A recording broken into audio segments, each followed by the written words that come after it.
Daniel Brooks never imagined that doing the right thing would destroy his life. That night, he didn't save a drunk woman. He didn't cross any line. He simply made sure his boss got home alive. By morning, the whispers began. "Did you touch me last night?" In less than 24 hours, Daniel lost his job, his reputation, and the one thing he cared about most, his daughter's sense of safety. This is the story of a single father who learned that in the modern world, kindness can be more dangerous than cruelty. The alarm clock read 6:15 a.m. when Daniel Brooks opened his eyes. No snooze button, no rolling over. Just the immediate, practiced movement of a man who had learned that mornings required precision. The autumn light filtered through the thin curtains, casting pale shadows across the walls of his bedroom walls that still bore the faint outline of where his ex-wife's bookshelf had once stood. He padded down the narrow hallway of their two-bedroom apartment, his bare feet cold against the worn hardwood, past the framed crayon drawings that Mia had made in second grade, a lopsided house with a yellow sun, and two stick figures labeled "Me and Daddy." Past the leak stain on the ceiling he kept meaning to report to the landlord, though he knew from experience it would take 3 calls and 2 weeks before anyone came. The kitchen was small, barely enough room for 2 people to stand side by side, but it was theirs, and that mattered more than square footage. Daniel filled the kettle and set it on the stove, watching the blue flame catch and spread beneath the metal base. The familiar hiss and pop of heating water was oddly comforting. While it heated, he opened the refrigerator and pulled out eggs, bread, and the strawberry jam Mia insisted tasted better than all the others. Though Daniel suspected all strawberry jam tasted exactly the same, he didn't argue. If strawberry jam made mornings easier, he'd buy it every single time. Budget be damned. "Daddy?" He turned. Mia stood in the doorway, her brown hair tangled from sleep, wearing the oversized t-shirt she used as pajamas, a faded blue thing that had once belonged to him, now claimed by her with the absolute authority only an 8-year-old could muster. She was small for her age, with eyes that seemed too serious sometimes, like she was cataloging everything, storing it away for future reference. "Morning, sweetheart. Eggs or cereal?" "Eggs." "Scrambled." She climbed onto the chair at the kitchen table, pulling her knees up to her chest in that way she did when she was thinking about something. "Can I have juice too? Orange or apple?" "Orange, the kind with pulp." Daniel smiled despite himself. 3 months ago, she'd insisted she hated pulp. Last week, she'd announced that orange juice without pulp was basically just sugar water. He had no idea where she'd learned that phrase, but he wasn't about to argue with an 8-year-old's evolving culinary philosophy. He cracked 3 eggs into a bowl and whisked them with a fork, watching the yolks break and swirl into the whites. The routine was automatic now, worn smooth by repetition. 3 years since the divorce, 3 years of figuring out how to be both parents at once, to be the one who made breakfast and checked homework and remembered field trip permission slips, and still somehow showed up to work looking like a functioning adult. "Is today your late day?" Mia asked. "Nope." "Home by 6, just like always. Promise?" Daniel looked at her. That question had started appearing about 6 months ago, after he'd been stuck in traffic and arrived home 40 minutes late. She'd been sitting on the front steps of their building, waiting with Mrs. Chen from 3B, who'd agreed to keep an eye out. "I promise," he said. "I'll be there when you get off the bus." He poured the eggs into the pan and watched them cloud and solidify. Mia had begun to hum something, a tune from a show he didn't recognize but had heard 100 times. He let her hum. These mornings were the still point in his turning world. At 7:30, they walked to the bus stop together. Daniel carried her backpack, even though she insisted she was big enough to carry it herself. The October air had a bite to it, the kind that promised winter wasn't far off, and he made a mental note to dig out her winter coat soon. Maybe this weekend, maybe he'd finally get around to fixing that loose button too. The bus stop was at the corner of Maple and 3rd, beneath a streetlight that had been broken for 2 months. 4 other kids waited there, parents standing nearby in various states of morning alertness. Daniel recognized most of them by sight, nodded hellos, occasional small talk about weather or school events, the kind of shallow community that forms when your lives intersect for exactly 8 minutes each weekday morning. "Love you, kiddo," he said when the yellow bus rounded the corner, its brakes squealing slightly as it slowed. "Love you too, Daddy." She hoisted her backpack. He'd let her carry it the last 20 feet, a compromise they'd silently negotiated, and joined the line of kids boarding. She climbed the steps, her small frame briefly silhouetted against the bright interior of the bus. She turned once to wave, found him in the cluster of parents, and smiled. Then she disappeared into the rows of seats, swallowed by the ordinary chaos of children heading to school. Daniel watched the bus pull away, its red lights blinking as it merged back into traffic. Then he checked his watch. If he walked fast, he'd make the 8:05 train. If he jogged, he might even have time to grab a coffee at the station kiosk, though the coffee there tasted like it had been brewed sometime during the previous administration. Northway Consulting occupied 3 floors of a glass tower in the financial district, the kind of building that looked impressive in photographs but felt cold and impersonal when you actually worked there. Daniel had worked there for 4 years as a data analyst, not glamorous, not well paid, but stable. Stability mattered more than ambition now. Stability meant Mia's school fees got paid on time. It meant groceries without checking his account balance first. It meant he could sleep at night without wondering if one unexpected car repair would send everything crashing down. His desk was in an open floor plan with 17 other analysts, a space designed by someone who'd read too many articles about collaboration and not enough about the actual human need for privacy. He said good morning to Janet, who was already 3 cups of coffee deep, and looked it, nodded at Marcus, who was perpetually 15 minutes late and perpetually unconcerned about it, and logged into his computer. By 9 a.m., he was deep in spreadsheets, tracking client engagement metrics that would be compiled into a report no one would read carefully. Numbers that would be formatted into graphs, presented in a meeting, and then filed away in some digital folder that would never be opened again. But it was work. It was steady. It was what paid for strawberry jam and oversized t-shirts and the small apartment with the leak stain he couldn't quite afford to leave. This was his life. Predictable, quiet, safe. He had no idea it would all be gone by tomorrow. The email arrived at 4:47 p.m., just as Daniel was beginning to think about wrapping up for the day. Subject: Team Celebration, tonight at the Anchor Room. The Kensington deal is done. Mandatory attendance for all team leads and senior analysts. Drinks on the company. 7 p.m. sharp. Daniel stared at the word mandatory and felt his stomach tighten. Mandatory meant he couldn't politely decline. Mandatory meant he had to find childcare on 3 hours' notice. Mandatory meant Mrs. Chen, his neighbor, who was probably already making dinner plans. He texted her anyway, his fingers hovering over the keyboard before he typed, "Any chance you could stay with Mia until 9 tonight?" "Company thing." "We'll pay double," she replied within minutes. "No problem, sweetheart. Go have fun." Fun. Right. The Anchor Room was the kind of place where partners took clients to impress them, exposed brick walls that probably cost more to install than actual brick. Leather booths worn just enough to look distinguished rather than shabby, cocktails that cost $23 and came with elaborate garnishes that no one ate. Daniel arrived at 7 wearing his department store suit. The navy one that Janet had once diplomatically suggested worked well for his coloring, which he'd correctly interpreted as "it's fine, but nothing special." He immediately felt out of place. The private room in the back was already loud, the kind of loud that comes from people who don't have to be at work tomorrow morning.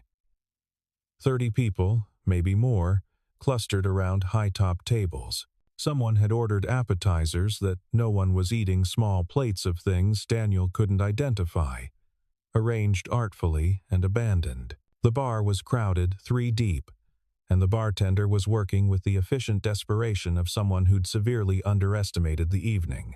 Victoria Hale stood near the window, holding court with 3 executives Daniel recognized but had never spoken to. She was the director of Client Strategy 42, impeccable in a charcoal suit, with the kind of presence that made people straighten their posture when she walked past. Daniel had reported to her indirectly for 2 years. He'd spoken to her maybe 5 times, always brief, always professional. She wasn't warm. She didn't do small talk, but she was brilliant. By 8:30, the noise level had doubled. Someone made a toast, then another. Daniel nursed a ginger ale and checked his watch. By 9:15, the crowd had thinned. The executives had left. The senior analysts were getting sloppy, and Victoria Hale was leaning against the bar, her eyes glassy, her carefully maintained composure beginning to crack. Daniel watched from across the room as her assistant, Claire, he thought her name, was tried to convince her to call a car. "I'm fine," Victoria said, too loudly. "Perfectly fine." She wasn't fine. Claire looked around, clearly hoping someone else would step in. No one did. The remaining partners had already slipped out.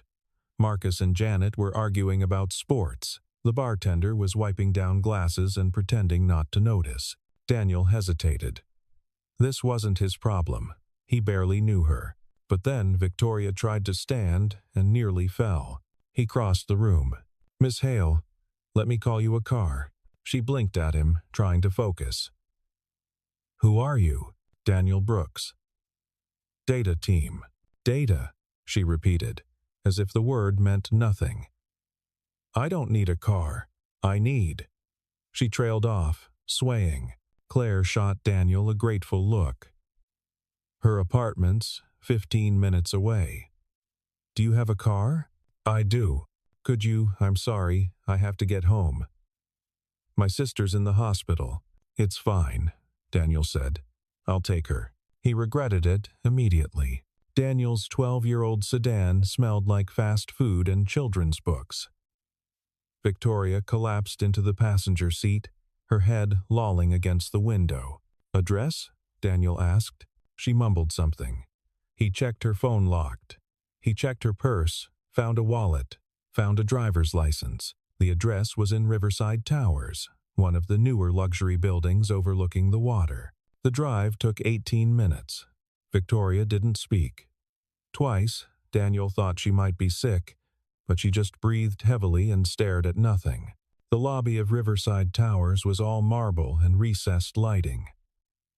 A security guard looked up from his desk as Daniel half-carried Victoria through the entrance. "Miss Hale all right?" the guard asked. "Company party," Daniel said. "Which floor?" 14.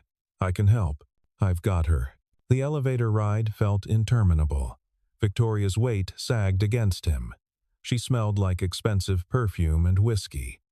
When the doors opened, he guided her down the hallway to 14C. Her keys were in her purse. It took 3 tries to get the door open. The apartment was exactly what he'd expected. Minimalist furniture, floor-to-ceiling windows, art that probably cost more than his car.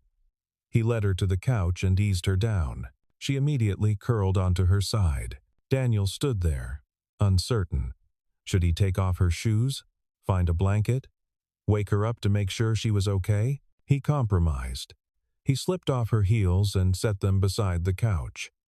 He found a glass in the kitchen, filled it with water, and placed it on the coffee table beside her. He grabbed a throw blanket from the back of an armchair and draped it over her. Then he pulled out his phone and typed a quick message. "Made sure you got home safe." "Water on the table. Door is locked. Daniel Brooks." He sent it to the work number he had for her. On his way out, he made sure the door locked behind him. The security guard in the lobby looked up again. "She settled?" the guard asked. "Yeah." On the couch. Left her some water. Good man. Daniel walked to his car, drove home, paid Mrs. Chen $40 he couldn't really spare, and checked on Mia. She was asleep, her arm wrapped around a stuffed elephant. He collapsed into bed at 11:30. He had done the right thing. He was certain of it. Daniel's phone buzzed at 8:47 a.m. He was at his desk, halfway through his second coffee, when the message appeared. Victoria Hale. Did you touch me last night? He stared at the screen. Read it again. His hands went cold. He started typing a response, deleted it, started again. Daniel Brooks. I drove you home from the anchor room. You were on the couch when I left. I didn't touch you. 3 dots appeared, disappeared, appeared again. Victoria Hale. We need to talk. My office. 10 a.m. Daniel's heart hammered. Around him, the office continued its normal rhythm, keyboard clicks, low conversations, the hum of the HVAC system. No one looked at him. No one knew. He glanced at the clock. 1 hour and 13 minutes. At 9:30, his phone rang. Internal number, HR. Daniel Brooks? This is Lydia Marsh from Human Resources. We need you to come to conference room B immediately. I have a meeting with Miss Hale at 10. This is more urgent. Please come now. The line went dead. Daniel stood. His legs felt distant, like they belonged to someone else. He walked past Janet's desk, past Marcus, past the row of analysts who didn't look up from their screens. Conference room B was on the 3rd floor. Small, windowless. When he opened the door, 3 people were waiting. Lydia Marsh, a man he didn't recognize in an expensive suit, and Victoria Hale, sitting perfectly still, her face unreadable. Mr. Brooks, please sit, Lydia said. He sat. I'm Robert Keene, General Counsel for Northway Consulting, the man in the suit said. We've received a complaint regarding your conduct at last night's company event. Daniel's mouth went dry. What complaint? Lydia glanced at Victoria, then back at him. Miss Hale has indicated that she has questions about what occurred after the party ended. I drove her home, Daniel said. She was intoxicated. I made sure she got inside safely. Did you enter her apartment? Keene asked. Yes, to make sure she got to the couch. Did you touch her? I helped her walk. She couldn't stand on her own. Did you touch her in any inappropriate manner? No. Absolutely not. Silence. Victoria spoke for the first time, her voice quiet. I don't remember last night. I woke up on my couch. My shoes were off. I don't remember you taking them off. I didn't want you to be uncomfortable. You were alone with me in my apartment. To help you, Keene leaned forward. Mr. Brooks, you understand this is a sensitive situation. We take all complaints seriously. Until we complete our investigation, you're being placed on paid administrative leave. Investigation? I didn't do anything wrong. That's what the investigation will determine, Lydia said. We'll need you to surrender your access badge and leave the premises immediately. Daniel looked at Victoria. She met his eyes for half a second, then looked away. You know, I didn't do anything, he said. She didn't respond. Miss Hale? Lydia prompted. I know what the optics are, Victoria said quietly. And I know what's required. Daniel Brooks became a ghost in his own life within 6 hours. By noon, his work email was deactivated. He'd tried to log in to finish a project he'd been working on, some client analysis that was due Friday, and been met with an error message. Access denied. Please contact IT. By 2 p.m., someone from IT had called to arrange pickup of his laptop. A kid who sounded about 22, awkward and apologetic, who said he'd be by the apartment tomorrow morning. Just following protocol, the kid had said, as if protocol explained everything. By 5 p.m., the first text message arrived from a colleague. Marcus. Dude, what happened? He didn't respond. What could he say? I helped someone and now I'm being investigated for assault? I did the right thing and it destroyed me? There were no words that wouldn't sound either pathetic or defensive, so he said nothing. The next morning, he didn't get dressed for work.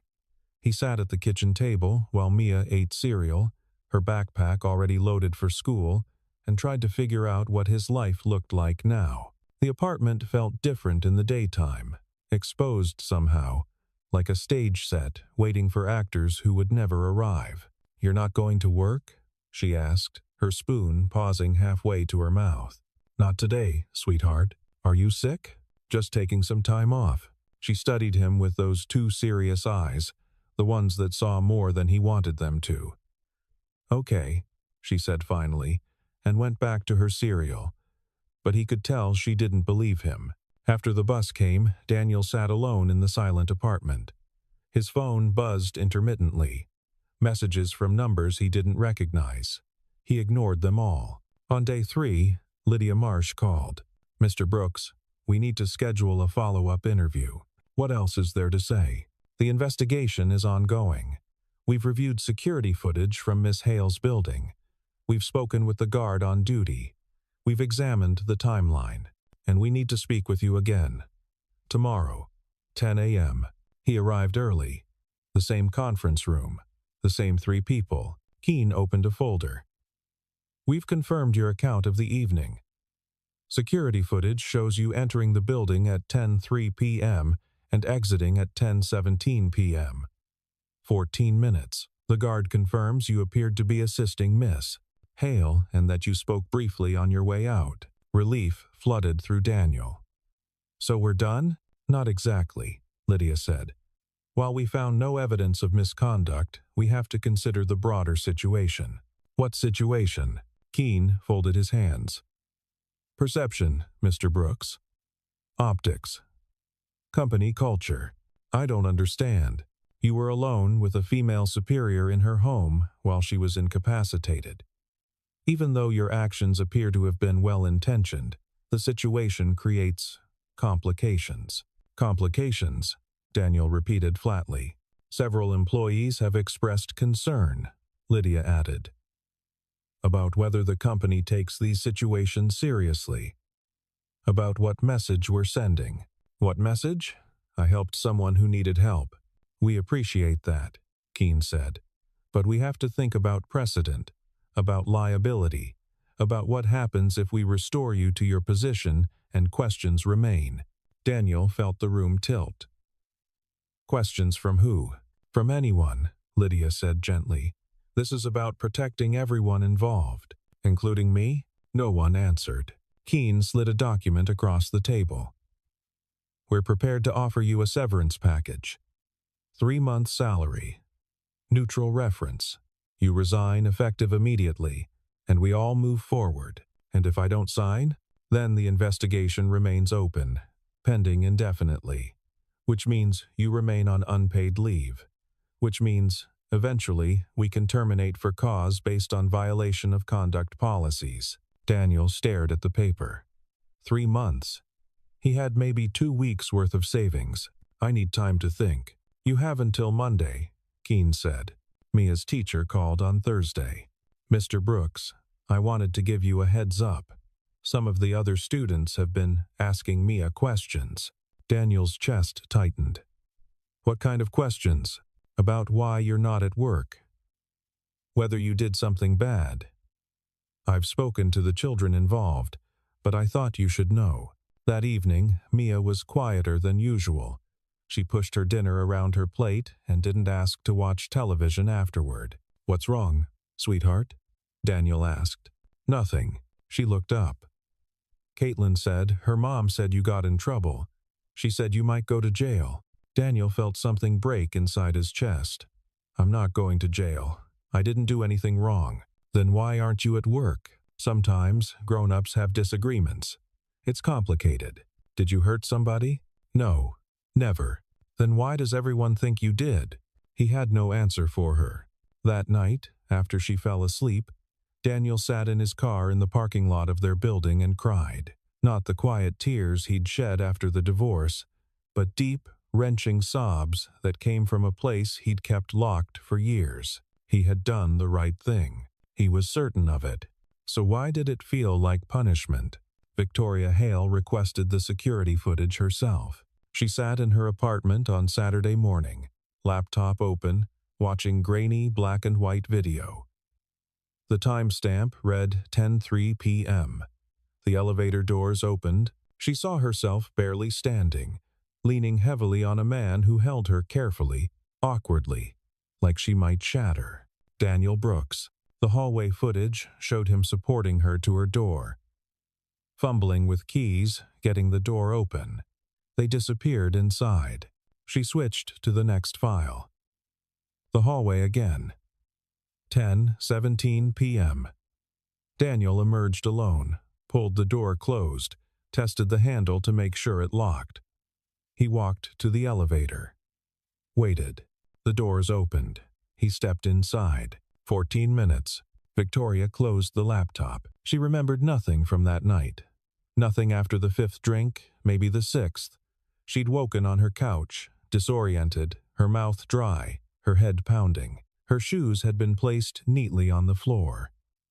A glass of water sat on the coffee table, and a message on her phone from a number she'd had to look up in the company directory. Made sure you got home safe. Water on the table. Door is locked. Daniel Brooks. She'd panicked. The gaps in her memory felt dangerous. She'd called HR before she'd fully thought it through, had said she had concerns about what happened, had used words like uncomfortable and unclear. By the time she'd meant to clarify to say she wasn't making an accusation, just asking questions, the machine had already started moving. Now, Daniel Brooks was gone. His colleagues whispered. His daughter was being harassed at school, and Victoria knew, with absolute certainty, that he had done nothing wrong. She had destroyed a man for being kind to her.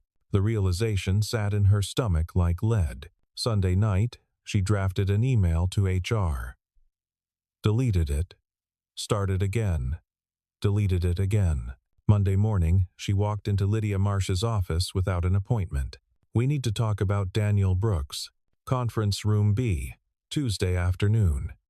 No warning. Daniel received a call at 1 p.m. We need you here in an hour. He drove to Northway in a daze, parked in visitor parking, rode the elevator to the 3rd floor. When he opened the door, he found the same 3 people as before, and Victoria Hale standing by the window. Mr. Brooks, please sit, Lydia said. He remained standing. Why am I here? Keene gestured to a chair. Please. Daniel sat. His hands were shaking. Victoria turned from the window. She looked tired, smaller somehow than he remembered. I asked for this meeting, she said, because I need to correct the record. Daniel's heart stopped. I reviewed all available evidence, Victoria continued. Security footage, guard testimony, timeline analysis, and I need to state, clearly and unambiguously, that Daniel Brooks acted appropriately and professionally on the night in question. The room was silent. I was intoxicated, Victoria said. I needed help. He provided it. Nothing more, nothing less. Any implications to the contrary were the result of my own confusion and poor judgment. Lydia and Keene exchanged glances. Miss Hale, Keene began. I understand perfectly, Victoria said. I made a mistake. I let my own discomfort and embarrassment drive a process that should never have begun. Daniel Brooks did nothing wrong, and he should never have been placed on leave. She looked directly at Daniel.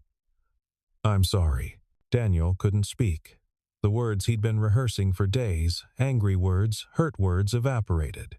Well, Keene said after a long pause, this does change things. It changes everything, Victoria said. I want it in writing that all allegations are withdrawn, that his record is cleared, that he's reinstated immediately with back pay. Miss Hale, we need to discuss. No, Victoria said. We don't. I've already spoken to Richard Hollings, the CEO. Lydia looked at Daniel. Mr. Brooks, we apologize for any distress this has caused. Your position will be restored. And, no, Daniel said. Everyone turned. No? Lydia repeated. Daniel stood. I don't want the job back. Daniel, Victoria started. You're right, he said. I did nothing wrong. But you all treated me like I did. You suspended me. You investigated me. You let people think. His voice cracked. My daughter asked me if I was going to jail. Silence. I'm glad the record is clear, Daniel continued. But I can't work somewhere that did this to me. I can't walk past people who believed I was capable of. He stopped. I'm done. He turned to leave. Mr. Brooks, Keene said, you're entitled to the severance package we discussed, and additional compensation for— I'll take the severance, Daniel said, but I'm not signing any NDAs.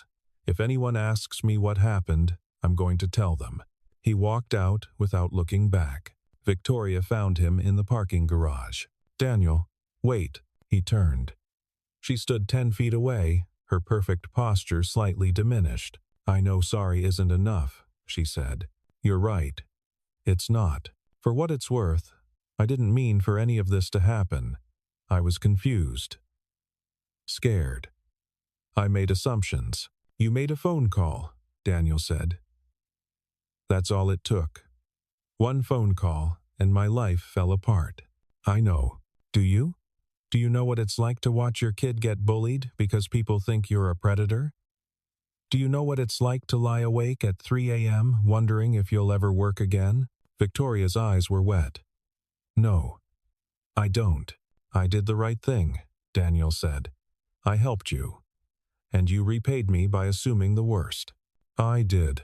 She was quiet for a long time, because it felt safer to assume the worst than to trust that someone might just be kind. Daniel felt the anger drain out of him, not replaced by forgiveness, just by exhaustion.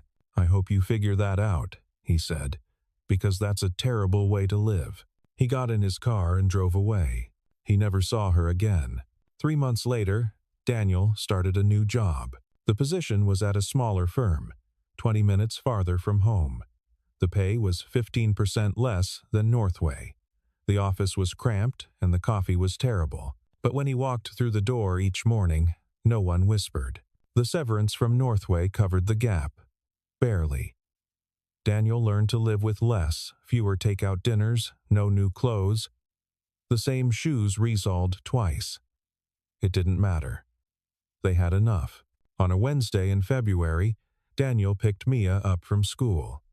The winter had been mild, unseasonably warm, and today the sun felt almost spring-like through the windshield. She climbed into the car, dropped her backpack on the floor with her usual theatrical exhaustion, and grinned at him. We're doing a project on heroes, she said. Mrs. Patterson says we each pick someone we admire and write about why they're heroic. I picked you. Daniel's throat tightened. He adjusted the rearview mirror to buy himself a moment. I'm not a hero, sweetheart. You are to me. She said it simply, matter-of-factly, the way she might announce that the sky was blue or that broccoli tasted terrible. He pulled away from the curb, merged into traffic, and for the first time in months, felt something close to peace, something that felt like the world might be okay after all. He had lost his job, his reputation, his sense that the world was fair and just. But when Mia reached over and held his hand, he realized he still had the only thing that mattered.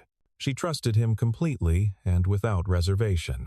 And that, Daniel thought, was a kind of justice too.